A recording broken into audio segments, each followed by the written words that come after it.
Dear sir, स्वागत है मेरे चैनल स्कूल किड्स में। मैं रेखा तिवारी आज आपके सामने एक ऐसी इम्पोर्टेंट वीडियो लेके आई हूँ, एक ऐसा इम्पोर्टेंट टॉपिक लेके आई हूँ जो आपके पेपरों के लिए बहुत ही लाभदायक, बहुत ही यूजफुल, बहुत ही ज्यादा इम्पोर्टेंट है। इसमें मैं बताऊंगी जो बच्चों आपके हाई स्कूल में जो बोर्ड के पेपर होते हैं उसमें ऑप्शन वाले क्वेश्चन आंसर आते हैं। जैसे आपको 4 ऑप्शन दिए जाते हैं, उसमें से आपको एक ऑप्शन छांटना होता है। तो बच्चों आज मैं वही क्वेश्चन आंसर लेके आई हूँ, पर मैं ऑप्शन नहीं लेके आई हूँ, जिससे आप कंफ्यूज ना हो। तो मैं आज आपके लिए हाई स्कूल बोर्ड वालों के लिए सिर्फ वही क्वेश्चन लेके आई हूँ जो आपके लिए बहुत ही ज्यादा इंपॉर्टेंट होने वाले हैं। तो बच्चों जैसा कि आपको मालूम है कि अभी आपकी 24 तारीख को बोर्ड परीक्षा स्टार्ट हो रही है। सबसे पहला पेपर आपका हिंदी का ही है। तो हिंदी में जो क्वेश्चन आते हैं तो बच्चों वही क्वेश्चन मैं लेके आई हूँ। ये क्वेश्चन प्री एग्जाम में भी आए थे और प्लस अर्धवार्षिक और त्रैमासिक में भी आए थे। उन्हीं क्वेश्चनों को मिलाकर मैंने ये आपका जो क्वेश्चन आंसर तैयार किए हैं, तीनों पेपरों को मिलाकर। तो बच्चों मेरा मानना है कि इसमें से आपके लिए जो आप पढ़ रहे हो वो आपके लिए इसमें से क्वेश्चन जरूर आएंगे। बच्चों इसमें से कम आपके मेरे हिसाब से तो आप 9 नंबर के ही आएंगे, यानी पूरे 9 के 9 आएंगे। अगर और आप देख लीजिए, लेकिन मैं जो ये वीडियो लेके आई हूँ ये अपने हिसाब से मोस्ट इम्पोर्टेंट वीडियो लेके आई। ये क्वेश्चन है जो ये हर बार आपके दोहराए जाते हैं, हर बार इन्हीं के विषय में पूछा जाता है। तो आप मेरे हिसाब से ये वेरी वेरी इंपॉर्टेंट वीडियो है उन बच्चों के लिए जो 2025 में हाई स्कूल पेपर दे रहे हैं। तो मैं इसमें बताऊंगी कि रीतिकाल के कवि कौन से थे, रीतिकाल के लेखक कौन से थे, बिहारी जी किस काल के कवि थे, भक्ति काल के में कौन सी पत्रिकाएं लिखी गई थी और कौन सा उपन्यास है, कौन से नाटक और किस विधा के हैं। तो मैं आपको यही बताना चाहती हूँ, इसलिए मैं ऑप्शन नहीं लेके आई जिससे आपके दिमाग कंफ्यूज ना हो। सिर्फ मैं उन्हीं क्वेश्चनों के आंसर डायरेक्ट लेके आई हूँ कि आपको एक ही बार में याद रहे। अगर ऑप्शन भी आते हैं तो आपको याद रहेगा, तो आप उन ऑप्शन आप गलत बता के जो आपका राइट आंसर है उसको आप लिख सकोगे। तो मैं सिर्फ वही प्रश्न के उत्तर समेत लेके आई हूँ, उसमें मैं ऑप्शन नहीं लेके आई हूँ। जो प्रश्न मैंने दिए उसके मैं उत्तर भी आपको साथ में बताऊंगी। तो बच्चों ये आपके लिए हाई स्कूल बोर्ड वालों के लिए बहुत ही ज्यादा इम्पोर्टेंट क्वेश्चन है, इम्पोर्टेंट वीडियो है, इम्पोर्टेंट टॉपिक है। तो इसको आप लिख लीजिए कहीं याद कर, और आप अपने दिमाग में याद कर लीजिए, जिससे आपको बोर्ड पेपर में किसी भी प्रॉब्लम परेशानी का सामना ना करना पड़े। जैसे ये क्वेश्चन आए आप हाल बता दो कि इसका आंसर मैडम ने ये बताया था, इसका आंसर ये बताया था। चलिए मैं बताती हूँ।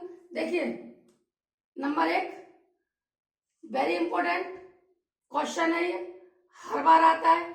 गोदान के लेखक का नाम बताइए। तो बच्चों गोदान एक उपन्यास है, इसके लेखक हैं मुंशी प्रेमचंद। अनंत आकाश के रचनाकार कौन है? धर्मवीर भारती। रासो ग्रंथ की भाषा कौन सी थी बच्चों? ये वेरी इंपॉर्टेंट है, ये 2 बार आ चुका है।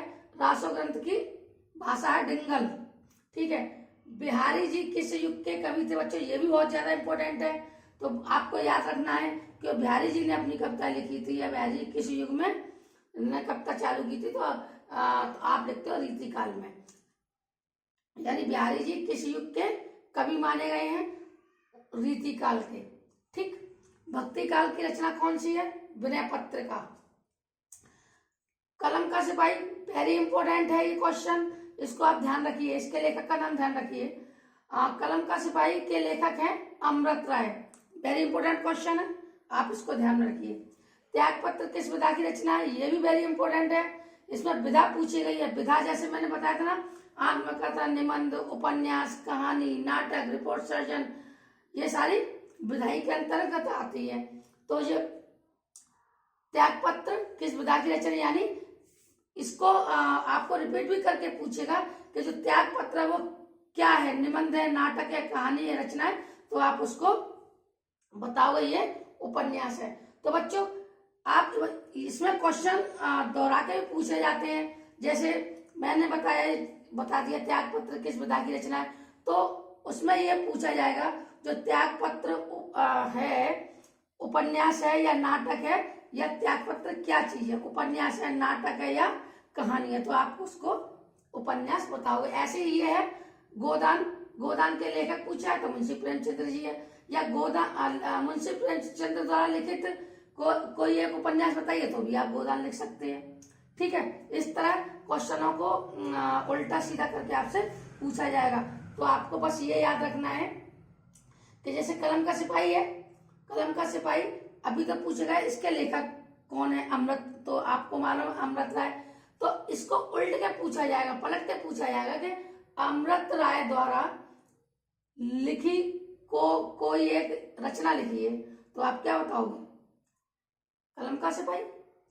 और कलम का सिपाही के लेखक पूछा जाए तो आप अमृत राय भी बताओगे। तो यही इस तरह पूछा जाएगा। तो आपको ये चीजें याद रखनी है कि कोई भी चीज उल्ट के ना पूछी जाए, और पूछी जाए तो आपको अगर याद है तो आप आराम से उसको बता सकते हो।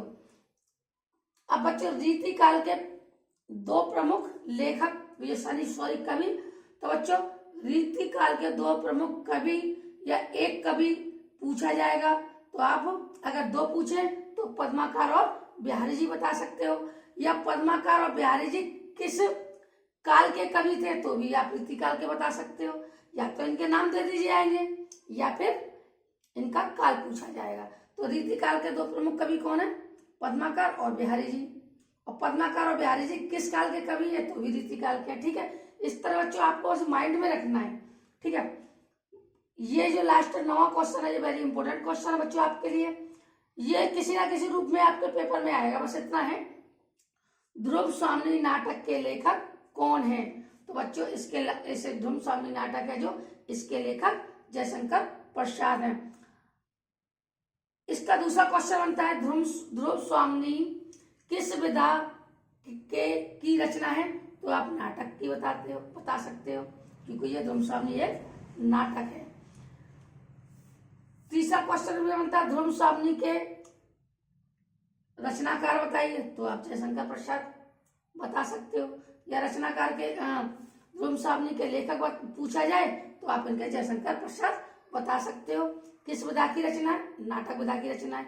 ठीक है, जयशंकर प्रसाद द्वारा एक नाटक का नाम बताइए तो भी ध्रुव स्वामिनी लिख सकते हो। तो बच्चों ये जो वीडियो है ये आपके लिए बहुत ही ज्यादा इम्पोर्टेंट है, आप इसको एक बार फेर लीजिए, बाकी आपकी मर्जी है, आपको पढ़ना तो अपने हिसाब से, नंबर भी अपने हिसाब से लेके आने हैं।